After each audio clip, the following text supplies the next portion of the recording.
தான் லவ் பண்ணுறான். அவன் வீட்டை வந்து போகிறான், வீட்டெல்லாம் வந்து போகிறான். அவன் மாமன்காரனுக்கு எல்லாம் தெரியும். இப்போ வந்து இதில் வந்து எங்கே இந்த இதில் ஒரு கொஞ்சம் கொஸ்டி இருக்குது தானே. அதை வந்து அவளோட பவுடி விட்டான்னு சொல்லி ஒரு சண்டை ஒன்று நடந்து அந்த சண்டை முடிஞ்சுது. அப்புறம் அதுக்கப்புறம் ஒரு சண்டை ஒன்று நடந்து அப்புறம் இதை ஃபோன் இடத்துல சண்டை பிடிச்சி அப்புறம் இதாண்டிது. இப்போ நேற்று முடிஞ்சு விரையக்குள்ளே ஒரு சண்டை ஒன்று தொடங்கி இங்கே எப்படி ஒரு மூன்று பேரை பிடிச்சி கட்டி வச்சு அடிச்சு போட்டு ஒரு ஆளை அவுட்டு விட்டோம்னாலும் வேறு இப்போ சிறைச்சாலையில் இருக்கிற அவரே அவுட்டு விட்டார். நீ போய் உங்களோட ஆக்களை கூட்டிக் கொண்டு வாங்க. அவர் அதுக்கு பிறகு வந்து என்ன செய்திருக்கணும், அவர் ஒரு அறிவாளி என்றுன்னா என்ன இருக்கணும், அவர் துருவா போலீஸுக்கு போயிருக்கோம். 2 பேரை கட்டி வச்சுருக்காங்க சேரண்டு சொல்லி கேஸ் போட்டிருக்கோம். அவர் புத்தி கட்டம் செம்மறியன் வந்து என்ன செய்தவர் இதில் வந்து நின்று ஃபோன் அடித்து எல்லா படிகளையும் கூப்பிட்டு இதில் நின்று கூடி இந்த நேரம் ஒவ்வொரு மோட்டர் சைக்கிளில் 5-6 பேர் போய் வெட்டி போட்டு வந்துட்டேன். வெட்டி போட்டு வேண்டிய ஆக்கள்லேயும் ஒரு ஆளுக்கு சீரியஸ், அவனுக்கு ஹாஸ்பிட்டலுக்கு கொண்டு போய் அவன் சரி. அந்த பொடியன் அப்போ தான் டியூஷனால் வந்து வேறு யாரோ சொல்லியிருக்கணும் உங்களோட வீட்டை சண்டை நடக்குது கொம்மா எல்லாம் குளாடுறாண்டோ இல்லை. பொடியன் ஓடி உள்ளுக்கு பொடியனுக்கு உதஞ்சி போட்டு கழுத்தாங்குத்தியில் வெட்டிடுங்க. பொடிக்கனை உதஞ்சி போட்டு கழுத்தாங்குத்தியில் நீங்கள் வெட்டி போட்டு எல்லாரையும் கூட்டிக் கொண்டு இதை ஓடி விட்டுனேன். வந்து அதில் நின்றவை அந்த புளிய மரத்துக்கு அங்கால எல்லோரும் நின்றவை. 7 மணி போல் நியூஸ் வந்தது, பொடியன் போகலே இடையில செத்துட்டாங்க. இது அதுக்கு பிறகு ஒரு தெரியும் இல்லை ஓடினால் போலீஸும் தான் பேர். அப்போ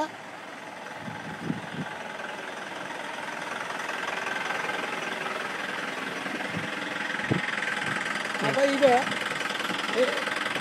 ஓடி விட்டணும் எல்லாரும். ஓடினா ஒரு நான் இந்த டைம் வெளியில் வந்து பிள்ளைகள் எல்லாரும் ஏற்றி கொண்டு முழுவ வாட்டு போட்டு சாப்பாடு வீட்டி கொண்டு இருந்தேன். மிக்க வைஃபும் வேலையில் வந்துட்டேன். அவள் இன்சூரன்ஸில் வேலை செய்கிறேன். அவன் வந்த உடனே 2 பேரும் மோட்டர் வெஹிக்கிள் அதில் சைட்டாக விட்டுட்டு மிக்க வைஃப்னா சாப்பாடு பான் பண்ணிட்டு வாங்கண்டு. அப்போ நான் போயிட்டு பான் வாங்கி கொண்டு பெற வலிக்கிட போலீஸ் ஜீப் வந்தது. இப்போ ஜீப் வந்தால் போலீஸ் வந்து முந்தியும் இப்படி ஒரு கேஸ் ஒன்று நடந்து 50 எல்லாரையும் ஏற்றி கொண்டு போனது. இப்போ நாங்கள் கஷ்டப்பட்டு வேலையை ஓட்டு வந்து நாங்கள் பிடிபட்டு போகிறோம். 2 ஓட்டு நான் சந்திலே நின்றுட்டேன். ஒரு 7:40 வரையும் நான் சந்தியில் நின்றுட்டேன். 7:40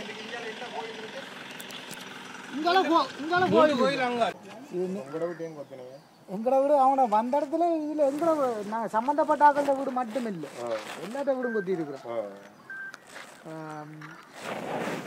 இந்த ஒழுங்கையில் ஃபுல்லாக இல்லை எல்லாத்த வீடும் கொத்தி இருக்கிறேன். மோட்டர் பைக்கில் எல்லாம் கொத்தி இதில் வந்து இருந்து போய் வெட்டினாக்களை இங்கேருந்து வெட்டினாக்களும் இதில் 12 பேர். இதில் 12 பேர்லையும் 2 பேரும் அரெஸ்ட் பண்ணியாச்சு. மிச்சம் 10 பேரும் ஒழிச்சுட்டாங்க. அதில் சம்மந்தப்பட்ட ஆள் ஒரு ஆளோட வீடு இது, மற்ற ஆளோட வீடு அங்கால, மற்ற வீடு இந்த ஒழுங்கைக்குள்ள. அது எங்கே போய் ஒழிச்சிருக்கணும், அது எங்கே இருக்கணும் என்ன செய்யணும்னு தெரியல. ஃபோன் ஒன் பண்ணினா அவர்கிட்ட அம்மா அப்பாவை எல்லாம் கொண்டு வச்சு இந்த போலீஸ் கொண்டு வச்சு இந்த நேற்று கொண்டு போய் இந்த தான் விட்டது. அவரை வேற சொல்லி வந்தால் விடுவோம் சொல்லி இப்போ இதில் ஒரு ஆளை அரெஸ்ட் பண்ணி ஜெயிலுக்கு கொண்டு போனாச்சு. ஒரு ஆள் ஹாஸ்பிட்டலில் சீரியஸ். வெட்ட போனால் 12 பேர் இதில் பெட்டுப்பட்டாக்களோ இவையில் 12 பேர், அவையில் நியாயமான பேர். இப்போ ஒரு 50 பேர் இதில் வந்து நிற்கிறாங்க. இதில் வந்து நின்று இங்கே இதுக்குள்ள ஏரியாக்களை வாங்குறதுக்கு அவை அப்படி பலமாக இருக்கணும்டா. இது ஏன் வெட்ட போனவே? அதை வந்து இது வந்து சின்ன ஒரு கோஷ்டி மோதலாம் ஆரம்பத்தில் நடந்தது. அதுக்கு பிறகு அப்படியே விலத்து நடந்தது. ஆனால் இது 2 பேரும் வெவ்வேறு சாதியா ஒரே சாதியா? எல்லாம் ஒரே சொந்தம்.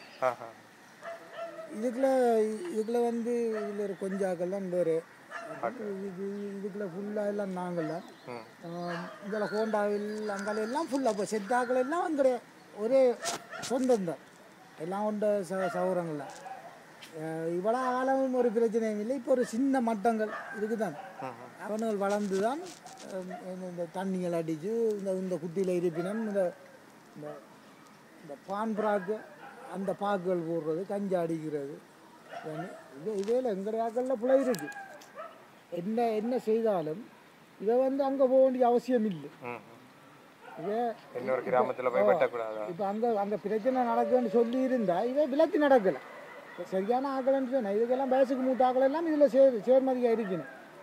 30 வயசு 32 வயசான ஆக்கள் எல்லாம் சேர்மதி. அதையெல்லாம் புத்திமதி சொல்லலாம். சின்ன ஆக்களுக்கெல்லாம் அவ்வளோ மட்டங்களுக்கெல்லாம் புத்திமதி சொல்லலாம். இப்போ எங்களுக்கெல்லாம் 38-40 வயசு ஆகுது. இப்போ நாங்களெல்லாம் ஒரு பிரச்சனை கிடைக்கல விலத்தி நடக்கிறது தான் எங்களுக்கு. இப்போ நைட்டெல்லாம் நான் வேலையில் வரைக்கும் 6 மணி இந்த டைமுக்கு பிறகு தான் நான் இந்த பைப்பும் வேலை செய்கிறேன். பைப்பும் நானும் வேலை செய்கிறீங்க நீங்கள்? நான் கான்ட்ராக்ட் மேசன் ஆக்களை வச்சு வேலை செய்கிறேன். இப்போ நான் கான்ட்ராக்ட் அவங்க 100 பேர் ஏதோ வெட்ட வாரதுக்கு ரெடியாக நிற்கிறாங்களா? இப்போ ஊரில் நின்றவங்க அதில் நின்று தான் இப்போ போலீஸுக்கு ஃபோன் பண்ணி இப்போ போலீஸ்கார் வந்து அதை வெட்ட வாராண்டா. இப்போ இதே மக்கள் வெட்டுறதுக்கு அவைக்கு ரெடியாக நிற்கிறோமோ? இல்லை, இங்கே ஆக்கள் இல்லை. இப்போ ஒரு தரம் இல்லை. எல்லாரும் ஓடி போய் அதையெல்லாம் ஓடி கழிச்சு. இப்போ நிற்கிறது நாங்கள் ஒரு 4-5 ஆம்பளை எல்லாம் நீங்கள் நிற்கிறோம். இப்போ நீங்கள் நிற்கிறது நல்லது. ஒன்றைக்கு எங்களுக்கு நல்லதாக படையலை. நான் புள்ளிகளை எல்லாத்தையும் வெளியிடத்தில் விட்டுருக்குறேன். எனக்கு 3 புள்ளிகள் பெரிய ஆம்பளை பிள்ளை 2 இருக்கிறாங்க. மற்ற சின்ன இப்போ உங்களோட ஆக்களும் அவேண்டிய ஆக்களும் சமரசம் செய்யக்கூடிய மாதிரி ஒரு தரம் போய் கதைக்கே இல்லை? இல்லை, கதைக்கலாம். என்னென்று சொன்னால் இப்போ ஒரு கொலையில் செய்திருக்கிறாங்க. அப்போ என்னென்று சமரசத்துக்கு போகிறேன்? இப்போ ஒரு சின்ன பெட்டு, இப்போ ஒரு சின்ன பெட்டு காயம், இல்லை ஒரு காலில் வெட்டியோ கையில் வெட்டியோ இல்லை மண்டை உடைச்சோ என்று சொன்னால் நாங்கள் போய் பேசலாம். இப்போ நாங்கள் போய் பேசினா அவங்க சம்மதிக்கலாம். அந்த 12 பேரில் யார் வெட்டினா? அதுதான் எங்களுக்கு தெரியல. இப்போ நாங்கள் அப்போ அந்த வெட்டின அவ்வளோ பேரும் கஞ்சா பாண்டரா கோர்ராக்க அந்த டீம் தான் வெட்டி. அந்த டீம் தான் இந்த இடத்துலேருந்து தான் கதைக்கிறோம். இதில் தான் இருப்பினோம். நைட்டு நீங்கள் ஊரில் உள்ள சனங்கள் அவைகளை திருத்துறதுக்கு முயற்சிக்கிறீங்க? இதில் முயற்சித்து தான் ஒரு பிரச்சனை ஒன்று வந்து முதல் ஒரு பிரச்சனை ஒன்று வந்து அதில் நான் ஜெயிலில் இருந்தேன். எவ்வளோ காலம்? நான் 14 நாள் ரிமாண்டில் இருந்தேன். அடியே இந்த மனுஷன் தம்பி இதையோட எல்லாம் அடிபட்டு இப்படி செய்யக்கூடாது. சின்ன ஆக்களை எல்லாம் சேர்க்கக்கூடாது. ஒரு இது சொன்னால் நம்புறீங்களோ தெரியல. இந்த வீட்டுக்கார அடுத்த வீட்டுக்காரனுக்கு இந்தளவு படிக்கும். எந்த மூத்த மகன் வயசு, எந்த மச்சானுக்கு எந்த வைஃபுக்கு அடுத்த அளவன், அவனுக்கு 33 வயசு. அவனோட இப்படி தோளில் கை போட்டு கொண்டு இதில் இருப்பேன். இப்போ அந்தளவுக்கு நாங்கள் வளர்க்குறதுக்கு காரணம் என்ன? இப்போ நீங்கள் சொல்லலாம் தானே, தம்பி உனக்கு எத்தனை வயசுடா, நீ போடா வீட்டை, நீ போய் படிக்கிற. அவன் படிக்கிறான், சென்ட்ரல் காலேஜில் படிக்கிறான். அந்த படிக்கன் தோளில் கை போட்டு கயக்கிறான்னு சொல்லாக்க ஆறில் பிள்ளை. அந்தளவுக்கு நாங்கள் இடம் கொடுக்குறால எங்கள் தான் பிள்ளை. அந்தளவுக்கு சூழ்நிலை வந்து அந்த ஆக்களை திருத்துறது படிப்பிக்கிறது அந்த சிந்தனை ஒன்றும் இல்லை. இப்போ வந்து தங்கட இதுக்குள்ளேயே கொண்டு வரதான் அவன் இந்த சிந்தனை. தங்கட அடிப்படை சிந்தனைக்குள்ளேயே கொண்டு வருவோம். நாங்கள் கிட்டத்தட்ட ஒரு இங்கே வந்து நான் 2092ஆம் ஆண்டு இங்கே வந்து நாங்கள் இனிவெல்லாம் நாங்கள் எங்களை புறப்படம் இல்லை. நாங்கள் பிறந்து வளர்ந்தெல்லாம் இனிவு.